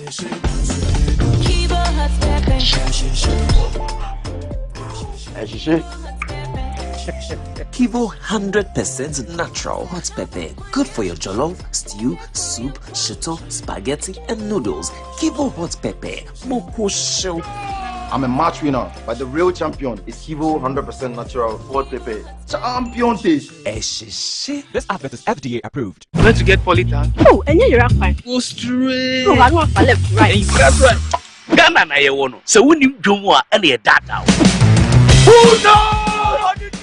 Abe, na here. Mr. Polytank ato. And you just come in here by you to be na ba you. For food to be and enjoy you kura. Akuya bulambo customer. Emua.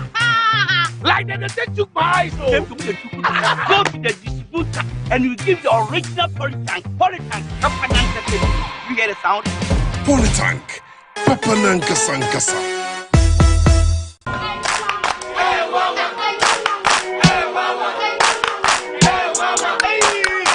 Cratchy, unemu bua unkoisha Dr. Ban uye denwa.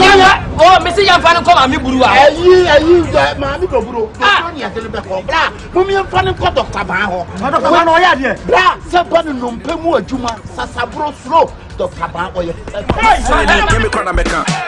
Oh, no mpemu nim di ono na ye expert nya zanfo no. O akra any Kumasi no mpemu expert yen kan kire.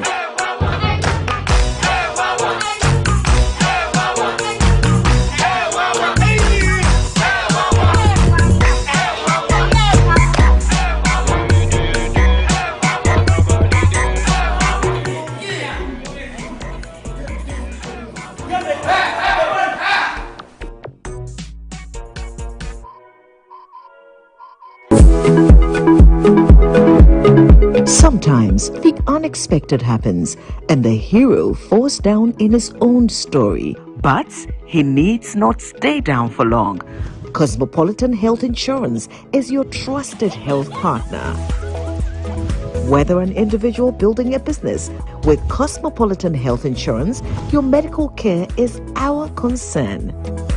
For the best health insurance solutions for corporate institutions, groups and associations, families and individuals, choose Cosmopolitan Health Insurance from our over 700 accredited health service providers nationwide. Call us on 0302 540 668 or 0501 678 547 for all your health insurance solutions. Cosmopolitan Health Insurance, your medical care is our concern. Fire pomudi ni agobi Ghana fuani age efise ya your local spices na ya frafra dia ya sankofa natural spice me de go me jollof mu ni Ministerial ahodoma emanate dance Stanley, the barbecue they go on. Sankofa natural spices and one you use 100% natural. Said the happen no. Adofo, mamu huge mistake. Sankofa natural spices. FDA. There's nothing worse than your multi-bet missing, but nothing better than having it saved. Bet Saver.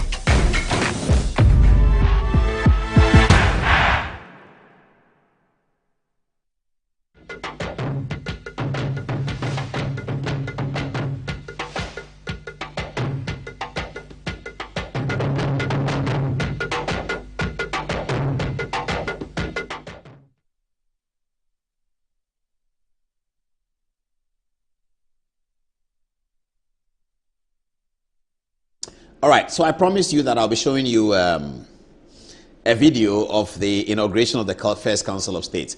It's become important because of the matters that we are hearing the Council of State will be doing. This has been a very busy Council of State and a very sensitive one.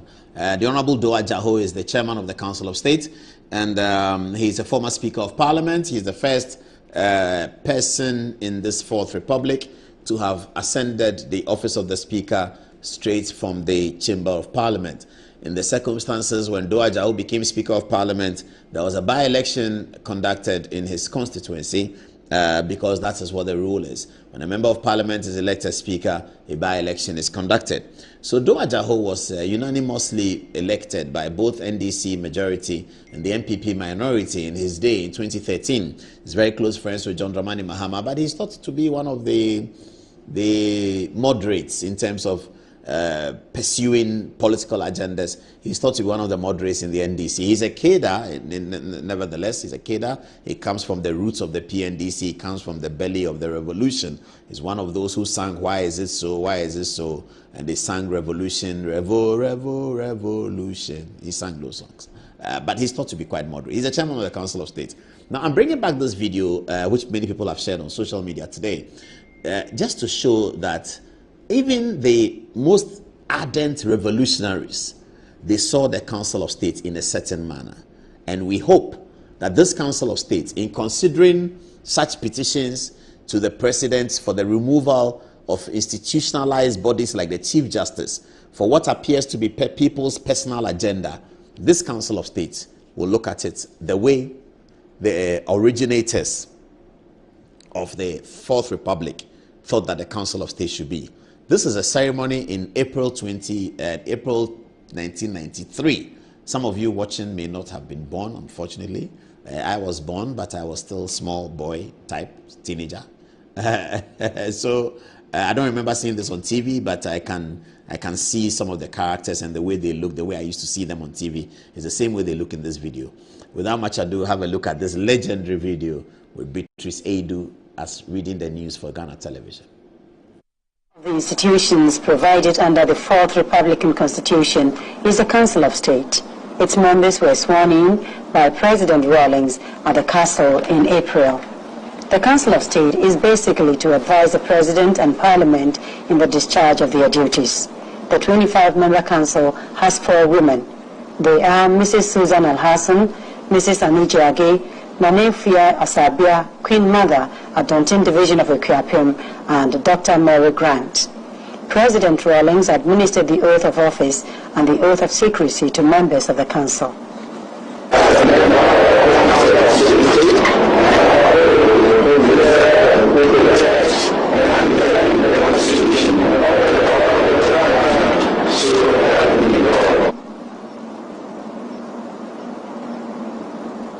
The presidential advisor, Mr. P.V. Obeng, welcomed the members. Which milestone obviously is the official commissioning of the Council of State. And we hope that as required by Constitution, we will assist the President to show that the tremendous responsibilities of nation building, which is ahead of all of us. Mr. Justice D.F. Anand said in advising the President and Parliament, the Council of State should be guided by the supreme national interest. I would say that in discharging your functions as councillors of state, partisan considerations should be put aside. President Rawlings also spoke to them. There's no doubt in my mind, ladies and gentlemen, that with your experience, with your wisdom, bringing itself to bear, on my office, on that of the Vice President, on those of my colleagues, we should be able to deliver the goods. Alhaji Mumuni Bawumia was elected chairman of the council. Priority in the performance of our assignment shall be to encourage the stability and unity of this country and also ensure the success of the Fourth Republic.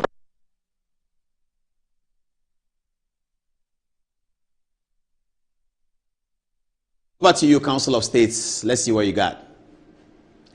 Alexander Afenyo-Markin and the members of the mighty minority were in Edum to spontaneous cheers by the Edum market people.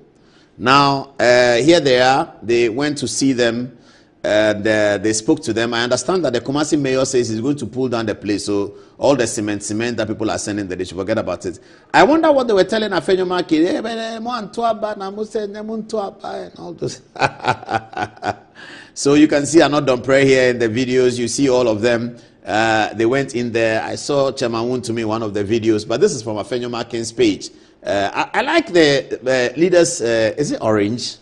And his coolie hair and his shades. Man, Charlie, leader has swag, you know. Afenyo has swag, innit? All right. So this was the visit. I thought it was very well timed, and it was important that the people who animate our lives with the market. No, none of us can live without the market. So those of us who have come from the market, those who used to buy foods in my generation, later on they call it kanta, and all of that. The market has been a very, very important place to us. For us, the market is where you can go and find almost anything in the prospectus. If you are in secondary school, they give you prospectus, and your parents don't have money, and they are civil servants, they don't have too much money. You go to the market, you can find almost everything there, you know. So the market is important for us always to show our gratitude to the people in the market. And when these fires happen, it's always necessary that we commiserate with them. We go to them with the little that we have, just to show this man standing here is not thinking that they are going to give him money for him to go and buy a Land Cruiser. No, he is just happy that important people have felt their pain and have come to their abode to listen to them and to talk to them, and that their work and the things they do forms part of the mindset of the people who are making the decisions. I'd like to congratulate the minority group for taking this step. Just how many of them? Few of them, they took this bold step and went there to show the market their love, the love that they have for them, especially in a place like Ashanti region, where the MPP suffered heavy losses, not because people voted against them, but people refused to turn up to vote on account of A, B, C, D, E, X, Y, Z. Okay, so congratulations to the minorities. Oh, they took a group photograph with them. Aha, now I can see them. I can see their faces here. I can see Shaibu, who is always smiling. I can see Anodon Prayer. I can see leader Alexander Afenyo-Markin. And the guys from the market. This guy is still not happy. You can imagine. Look at what has happened to him. And then sometimes, to add salt to injury, you hear all kinds of comments being made about these markets people. It's just unfortunate. But hopefully we'll overcome these things and be able to build a good Ghana, because some of the resetting processes don't look very palatable. And we are very happy that some of the NDC people are seeing that as for this Kumasi mayor there, his matter is a big problem. Anyway, Alexander Markin, congratulations on leading the minority to go there and take such a timely step and deal with it. Hopefully, your support base will be rekindled if you do the right thing and go through the right processes. Maybe, just maybe, Ghanaians will have a change of mind. But we don't know whether they will or not. Let's take some text messages. Yes! Thank you, producer, for reminding me. Also for Prophet Gideon Danso, but also for this is a political program. So why is your picture here, Osofo? Osofo, you don't do politics. You don't even talk about politics. So why is your picture here? Okay, show the video, and people will see why Osofo's picture is here. Show the video. No London forever, whatever the weather, histories are our own, and our heart will live you never. Our blood will forever run through the storm. Arsenal, Arsenal, Arsenal, Arsenal. Declare rise. We got him upright. We got him upright. We got him upright. Declare rise. We got him upright. What a night. What a night. We are by far the greatest state the world has ever seen. Prophet Gideon Danso celebrating the Arsenal victory tomorrow. I'm hosting a watch party. You can come. Let's watch it. Real Madrid versus the Arsenal. Big deal. Jude Bellingham. Okay, so now let's pray. And I told Osofo that I'm going to pray on his photograph. And he said, but what kind of prayer are you going to pray? I said, Osofo, don't worry. You are a prophet, I'm not, but I can also pray small. So let's pray. Eternal God, tomorrow at the Santiago, God, let only your will be done. Let no man's will be done. Let only the will of God be done. Only the will of God should be done at the Santiago tomorrow. Only the will of God. No man's will. So God, if it's your will that Arsenal should win, please let them win. But if it's your will that Real Madrid should win, let them win. Oh God, let them win. Let Real Madrid win. If it's your will. Because only the will of God should be done tomorrow at the Santiago. Also, I've done a good prayer. Also, he has Jesus on his shirt. Prophet Gideon also is one of the most lovely guys you can never meet. Outside is prophetic. When he's prophesying, he's a prophet. When he's not prophesying, he's a very beautiful guy to hang around. Let's watch his video again. And for Arsenal supporters, I've done this for you. You know that I'm not a member of your team, but I've done this for you. And because our prophet is Arsenal, we all have to check and keep quiet. Honorable Fuyesiama, good evening. The Arsenal. Play Prophet Gideon also again. No London forever, whatever the weather, histories are our own, and our heart will leave you never. Our blood will forever run through the storm. Arsenal, Arsenal, Arsenal, Arsenal, declare rise. We got them upright. We got them upright. We got them upright. Declare rise. We got him upright. What a night. What a night. We are by far the greatest state the world has ever seen. And it's our state.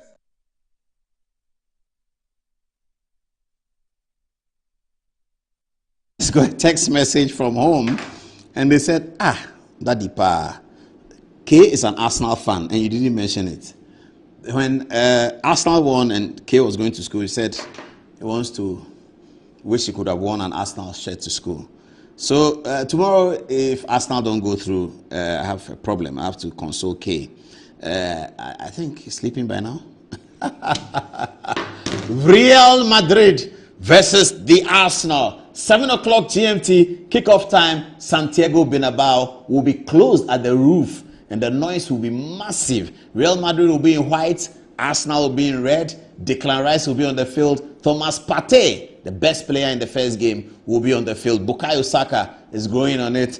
Odegaard has a lot on his shoulders. He really has to deliver this one. Thibaut Courtois should be careful not to concede any goal. Jude Bellingham has to show why he's the new kid on the block for the England national team. Vinicius Jr. has to show why Brazil always produces the best. Kylian Mbappe has to show why he has to be the Ballon d'Or. That's a great game. Real Madrid come from a 3-0 deficit from the Emirates Stadium. That's going to be a big deal. Good luck to the best team.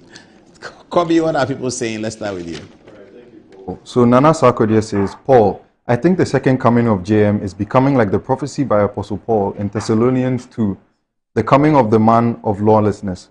It's becoming lawlessness everywhere in Ghana, from up north in Boku, down to the ports in Accra. Now, Yao February says, this is not the first time traders and hawkers selling in our streets in markets. If the KMA mayor is prepared to evacuate them from the streets, flogging them is not the solution. The beating should start at its auspices, because they failed to manage the situation to that extent for decongestion. Now, Akwesi Edusei says, this KMA boss is the most disgraceful MCE ever. About 30,000 people have been displaced by the construction of the central market. So where should they go? Oh, judgment, thou hast done to brutish beasts, and men have lost their reason. Finally, Nana Owusu says, Paul, instead of the mayor ensuring that the second phase of the KJTM market is completed, he's talking about using his so-called 10-boy army to beat the youngsters trying to make ends meet. Paul, I think it's clear that the NDC's reset is more of the abuse that we see during military takeovers. I think Ghanaians are very discerning and will not stand to be treated as such. What do you have for us, Ansoba? I'll be taking one message from Kingsley Sly. He says, I understand the mayor to a certain level, but this is too much for Ghana. If you say you are going to ask young guys and women who through selling at those places are able to pay the fees of their children and also make ends meet for them and their families, I'm not so sure about that. I think the Honorable Mayor must think through this. Sacking them would make it worse and create unemployment. Over to you, Fatim. All right, thank you, Anzaba. So this is coming from Wisdom Kojo, and he says the case Daniel Fori versus Ecobank Ghana is well known by almost every lawyer. Her Ladyship, the Chief Justice's dissenting opinion in the above can make a lot of sense. Unfortunately, not the majority decision. Kamal from Amasama says, I'm surprised that President Mahama sees these comic petitions to be meritorious enough to even court his attention and subsequently refer it to the Council of State. There is an ulterior motive to simply get the Chief Justice out of office so they can properly manipulate the judiciary. It's beginning to manifest that the reset agenda is all about personal vendetta against some people of high status. Now back to you, Paul. All right, we have to leave it here. The Sam George story we'll do after Easter, after we have gone to observe the death and the fabulous resurrection of our Lord Jesus Christ, which event will be celebrated on Sunday, Easter Sunday, the resurrection of Christ. We'll be back on Tuesday, but on Thursday we'll be here. We'll be here on Thursday. Maybe we can do the Sam George story on Thursday. I'm thinking Thursday we are dedicating it to a special sort of gospel presentation so that we get back to politics after that. President John Dramani Mahama's 120 days is almost here. As we told you before, we are preparing a documentary for that, so we are working on it. Thank you, viewers, for staying with us. Good luck at the Binabout tomorrow, wherever you want it, and let's meet on Thursday. Good night. No London forever, whatever the weather, histories are our own, and our heart will leave you never. Our blood will forever run through the storm.